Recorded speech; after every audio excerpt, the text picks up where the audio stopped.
Rashad, how's it How you going? doing? Hey, I'm doing good. How about you? Oh man, I'm blessed. As long as I keep waking up. Hey, you're a lot more blessed than that, my man. Nah, I feel like if I wake up, I've won the battle.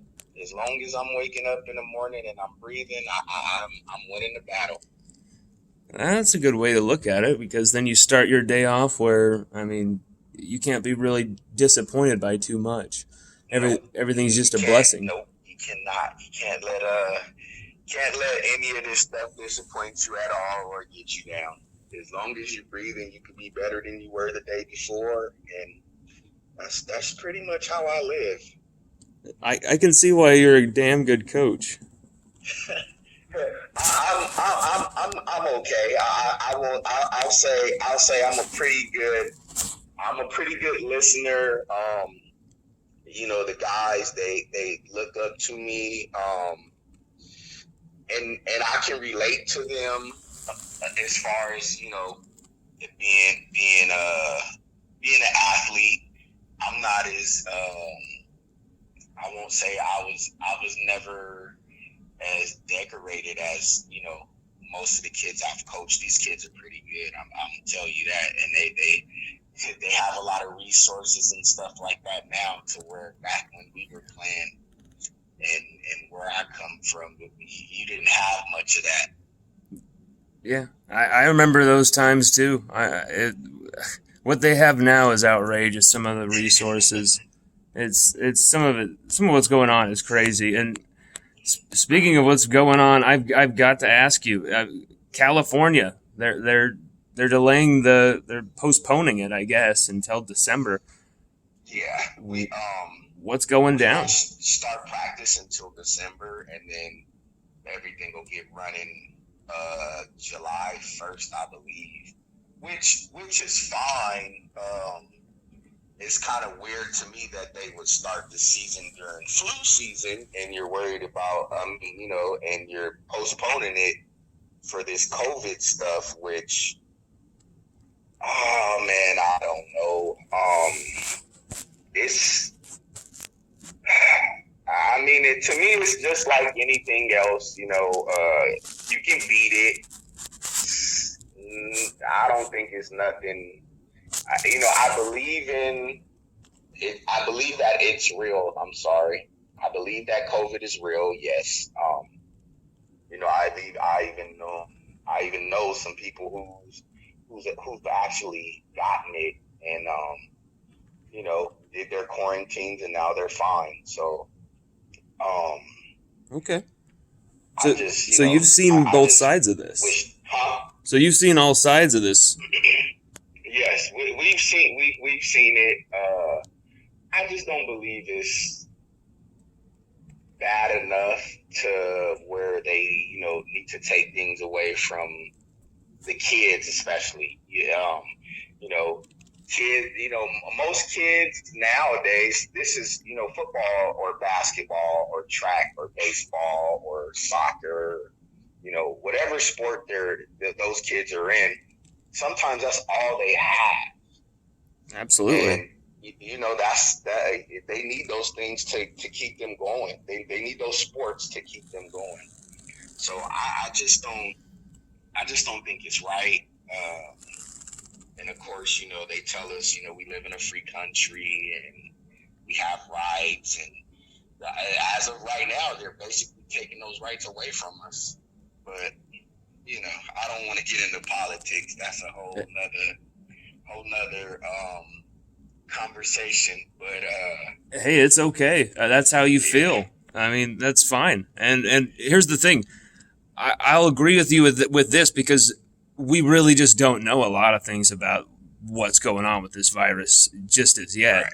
And I totally agree with you that we should not be making rash decisions. Do you think California's decision is rash and kind of just But California makes, oh my gosh, as much as I love the weather here, I'm so over it. It's expensive to live here. oh yeah. Uh, I love guns, and they make horrible gun laws. um, yeah, I really think they're overreacting. But I guess you got to play it safe and see if what they're having us do it will help the numbers drop, or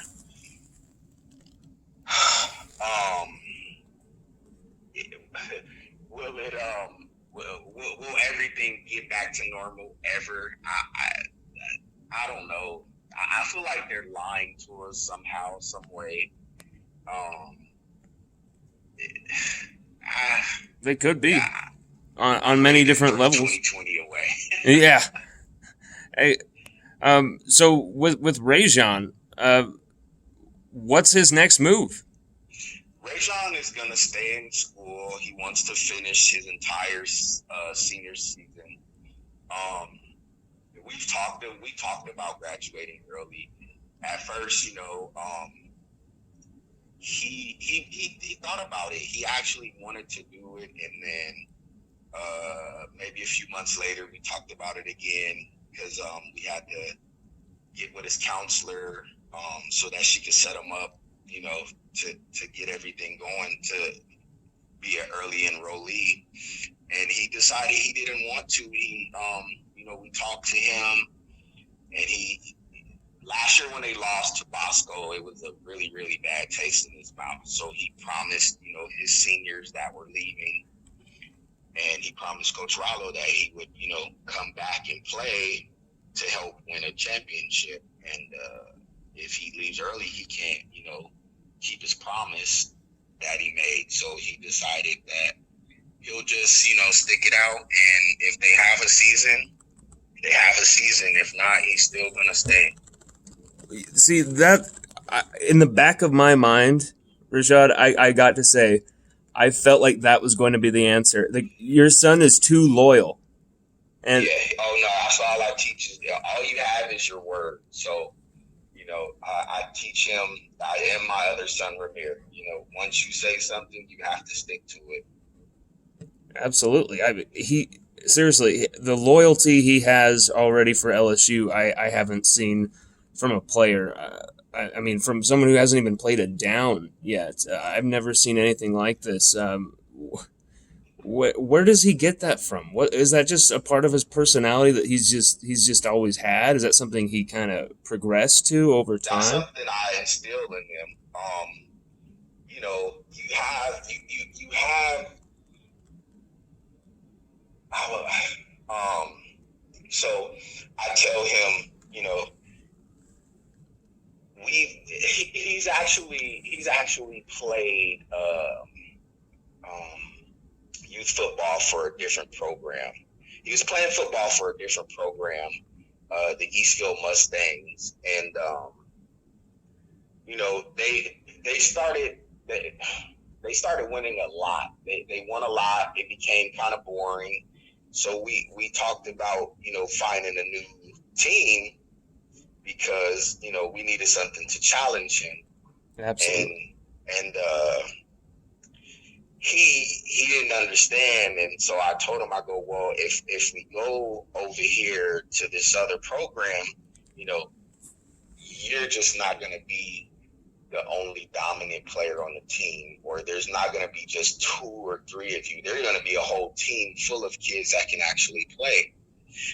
And he was like, okay, Dad, I said, I want you to be challenged because at the end of the day, it's all about competition. And if you're always competing against kids who are just as good as you or better, you'll never turn anything down.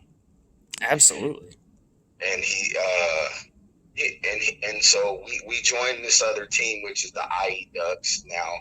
Formerly the IE Ducks, now OD Ducks. Oh, that's the team you were telling me he played on with Bryce, right? He played on that team, but he's been on the team. There's Bryce, there's Darion, Elias, Jaden. It's so many kids on that team that are actually going to college right now, or or they're on their way to college. He's played with a lot of good kids, and so that I've always pushed that on him. Competition, loyalty. Even if you're not playing because someone's better than you, you're gonna stay on that team, and you'll practice and learn, and you'll get better. And may the best man win. And I've always taught him that. I've never been the type of dad who complains about, touches as far as carries go, or catching the ball, or, he's not playing enough on defense. No, that's not what I want for him. I want him to be able to, if he gets the ball, touch the ball. When you get the ball, touch it like it's your last time. Absolutely. Touch it like you'll never get it again, because you never know when you're going to get it because of the type of talent that's on this team. When you get in the game, you make the best of the plays you have, because there's somebody behind you that may have to get in now, and so you do what you got to do so that everybody knows who you are. And then when they take you out, you're not missed. They remember the plays that you made while you were in the game. So that's pretty much how he's gotten that mindset, and I tell him, we're not leaving teams because you don't like them, or, that's just how that we're faced with these kind of things, to where we might not like something, but we got to deal with it. So that's where he gets that from. He's going to fit perfectly here at LSU. And I was really wanting to say, there was a state title game in 2018 where he pulled it off for Matter Day, and he had 4 tackles for a loss, 7 tackles. What went through your mind when you saw your son do that, when it felt like, he's announcing himself on a championship stage? What did that feel like? It felt really good, but I won't lie. For Raesjon, Raesjon's been really good. Not to boast about him or anything like that.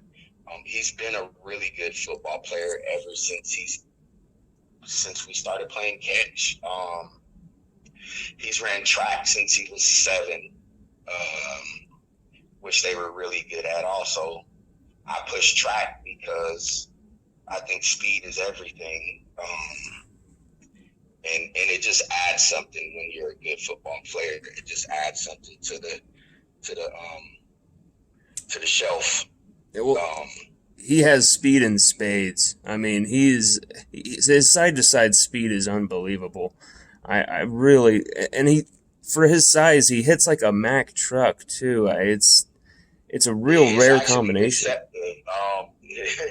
And it's funny because I'll get out there, like we're always in competition. Like in our household, it doesn't matter what we're playing. It could be Monopoly. We can go outside and play basketball, or lift weights, or even drinking water. Who can drink the most water? I love it. So it's he's really. I want to say he surprises a lot of people, but I know what he can do just on his will, on the way his will. As far as his will goes, his determination. He's so determined to be good and to be the best. It's actually really, really, really refreshing, and to be around a kid like him who he never complains. He doesn't make excuses, and you guys will see that once he gets there. I feel like we've already seen that too. I mean, I know it's just social media, but you really do over time, post after post, people who've been watching him for a year, you really get to see at least enough sides of someone's character. And for him, he checks all the boxes. I mean, he's an absolute dynamo. I'm excited to see him play. And who was the first person from LSU to contact you about your son playing football in Baton Rouge? I'm excited to hear how this story went down. So I want to say, I don't know what we were doing. I'm not sure what my wife and I were doing, where we were, but actually, he called. He called on the phone, and he was really excited. He was really excited. He calls. He goes, Dad, I didn't, I just talked to Coach O, and they're gonna offer me. LSU's gonna offer me. And I was like, what? And he goes, yes. And then so I believe it was Coach O that was the first person that he talked to. I believe he was up at the school. He may have been recruiting Bryce at that time, I believe. And I want to say, was it Bryce? I believe it was Bryce, probably Brew at the time, because Brew was on that team. And when he told us, he was so excited. I mean, I was so excited. My wife, we were all excited. That's big time. When you get a school like that to offer you a scholarship, and with a lot of the stuff that goes on in recruiting, it's like, come on, like, is this real? Can this be real? And it was real. And so tell me some of the what you and Coach Orgeron discussed as far as his future in some of those meetings once it was obvious it was real. The first thing he discussed with us was how great of a kid Raesjon is, and the conversations he had with Coach Rollo about Raesjon was number one. And then he told us how much he loved his ability and just everything about Raesjon. Everything was of course positive, and I would say he really likes him as a person and as a player. And there's a lot of people who talk about the LSU family vibe, and I read an interview where your son said it was the family vibe at LSU that really got you guys invested. And specifically, what was that family vibe? What happened? What was done? What actions proved that they could take care of your son? So we're big on family. We do a lot of family things together. So that it's everything to us. So just, for an example, just like at Mater Day, everything's family. There's no individuals. They make you feel wanted and a part, and a part of the program, which they call it a family. Players always come back to Mater Day during Thanksgiving. There's 200-300 alumni at practice. They cook for the boys on Thanksgiving, and they come back and they talk to them, and like I said, it's just so anything that he gets from Mater Day or from home, he felt like he was getting that when during the conversations with Coach O or with Coach Osborne, or even when Coach Aranda was there. It was more like like he would tell us, well, Coach O reminds me of Coach Rollo, and what he means by that is he can go to Coach Rollo and ask Coach Rollo anything, and Coach Rollo will sit there and talk to him. He'll be there for him no matter what. So and Coach Rollo's like that with all his players. I don't care if, top to bottom. If he's got 130 kids, he's going to treat them all from 1 to 130. He's going to treat them all the same. He treats them like sons and not football players. So he felt that he felt that way with Coach O. We sat in his office, and Coach O basically told my wife, he would take care of Raesjon as if he was his own son. So, with that, excuse me, when he said that, like, how could you not want to play for him? Absolutely. Most people, all they want to do is talk about football, but nothing about family or, stuff that things that you're really, really close to, and that's what Coach O brought. So we love that about Coach O. Coach O was here when he coached at USC, and we're big USC fans, die hard. But we feel like that's the best place for him. We feel like Coach O will take care of him. He'll look after him, just like he's being looked after at Mater Dei. And of course,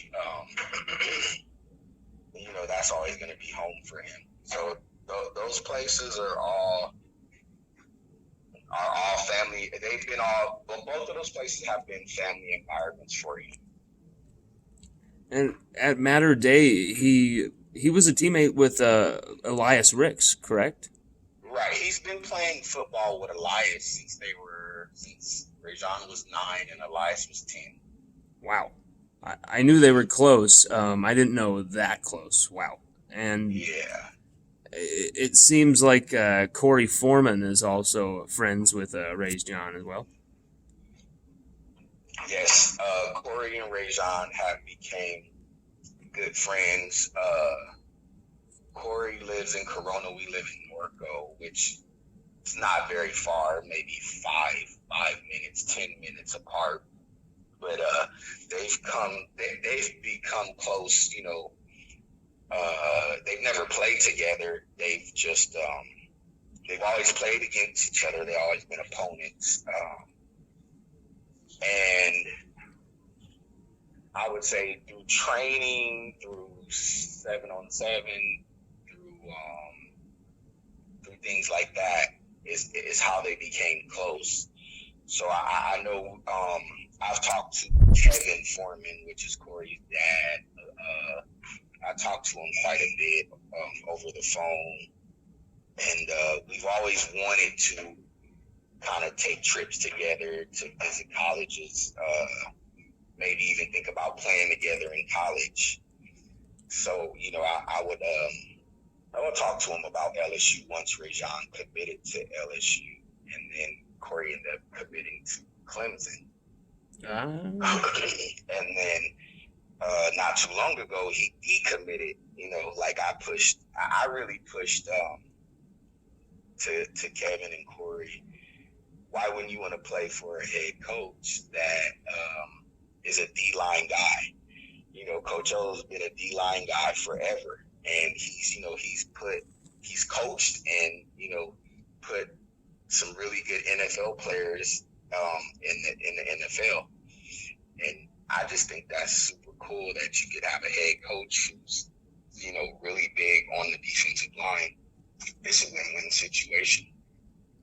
Absolutely, especially where we're going now with a very attack-minded defensive line.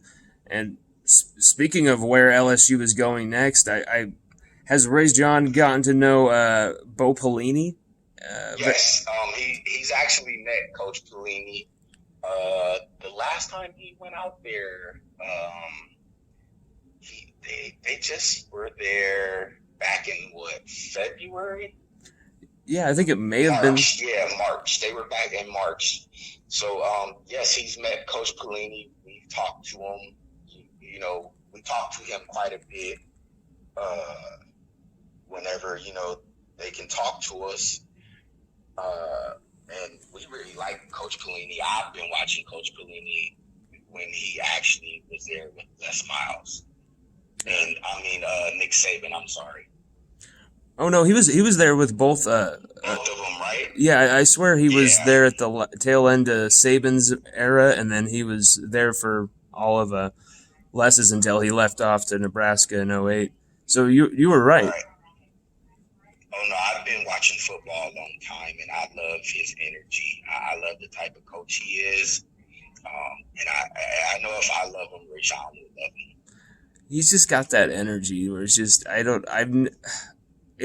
was young when that team won a national championship. I'll admit it, I was young, but when they it just ignited me. I was just like, this guy is amazing. And the whole game they're saying, and he's leaving, and it's like I just barely got to really love this guy, and now he's leaving. And so when they said, they're gonna hire Bo Pelini back, maybe a week after we won the national title. And then we got your son's commitment in I think that same week, and it was like what is going on? This is manna from heaven. I mean, it was just all at once. It was a pretty crazy week getting your son's commitment. Has he reacted? Has it been motivation for him? The whole 5 to 4 star downgrading that makes no sense. Speaking of stars, which, it doesn't matter to him. I think I'm going to tell you the truth. I think it's more of me. I think it's disrespectful to him. He's done everything he's been told. He's 6'1", okay? They got some 5-star linebackers that are 5'11", so I don't get that. And so the star thing is a joke. He could care less. He doesn't care anything about that.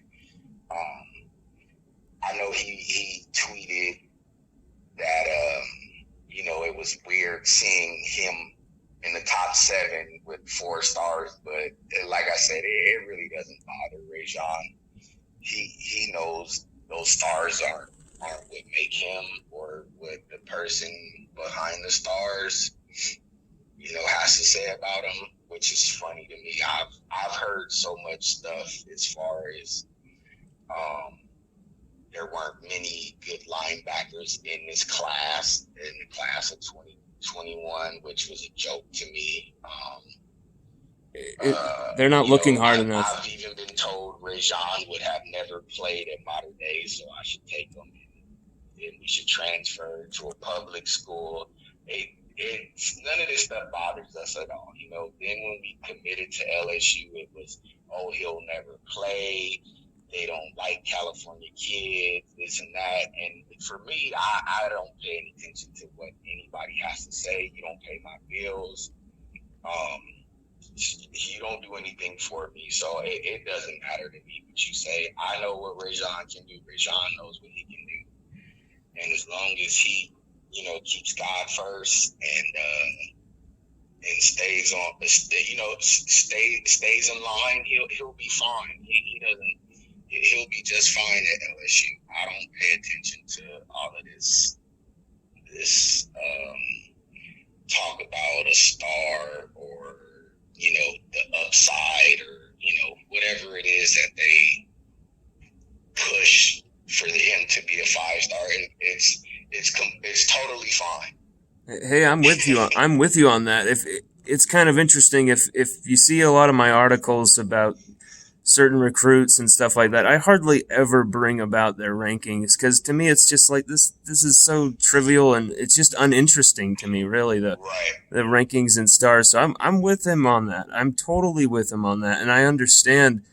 But I think as a competitor, I know he's going to use that for motivation. Oh, of course he will. He uses all of this stuff. And I talk to him about the things, people say and stuff. And it's just all motivation for him. It's more fuel for the fire. And they're just going to bring something out more. It's just going to bring more out of him. That's all it'll do. It will never take anything out of him. You'll never see him down. That's another thing. Perfect segue. I know I've taken a ton of your time, but I'll ask you just one more question. Do you think he would ever, or could you see him transition maybe to strong safety or something like that at LSU, where he's in kind of a more unscripted free role where he can attack the line of scrimmage if he sees fit, or He's always been willing to play, no matter. I mean, he's been willing to play wherever. Like I remember us leaving a youth football team to go to the next one, and the coach, he was like, "Well, I'm full, sir. I don't have any space." And I told him, I go, "Man, look, my son will play on the line. Just put him on the line, and all he wants to do is play football." And he was like, "Well, I thought he was a running back, linebacker." And I said, "He is." I said, "But he just wants to play football. So if you need a lineman, put him on the line and he'll play." And I told him, "But I guarantee you'll put him where he belongs after he's done playing, after you see him play." And his coach will he'll tell you exactly that, and that's exactly what happened. He went out there, and they seen how good he was. He immediately moved to his original position, and just all through up, youth football, which really isn't going to matter. And once he got to the 8th grade, he told me, he said, I don't want to play running back no more," which I was so happy because they don't have a long shelf life. He goes, "Dad, I just want to play linebacker." And I'm like, "Okay." And so, throughout, I would say, so from the 7th grade to the 8th grade, I would take him to Coach Anthony Brown from ground zero, and he would train him as a DB instead of a linebacker. So he's never had any linebacker training. He's always trained as a DB. That's why he can move well in space. He can cover really good. He can cover some slot receivers really good. So he's always been willing to play any position. He just wants to play football. But I will say he likes linebacker. He loves it. Whether it's outside, middle, it doesn't matter. He'll play wherever you put him, as long as he's playing football. He's a pure football player, and that's what LSU. I mean, that's the profile we've been recruiting. He could make it at linebacker. I could see him be put at, where on paper he's a strong safety, but really they just move him wherever he sees fit. They use his football IQ. Bo Pelini, I could see him literally just saying, "Hey, you go out there and you call the show," because he's done that with a lot of players before, like Craig Stelz, LaRon Landry. There's a lot of guys where he just said, "Hey, Brandon Taylor, you go call the show." But hey, Rashad, I know you got to take the kids to school. I've taken so much of your time, sir. Oh, no, it's all good, man. I appreciate you having me. Hey, no, sir. It has been an honor to speak with you. It has been an honor to have your son commit to LSU. Someone of his loyalty, his integrity, his character.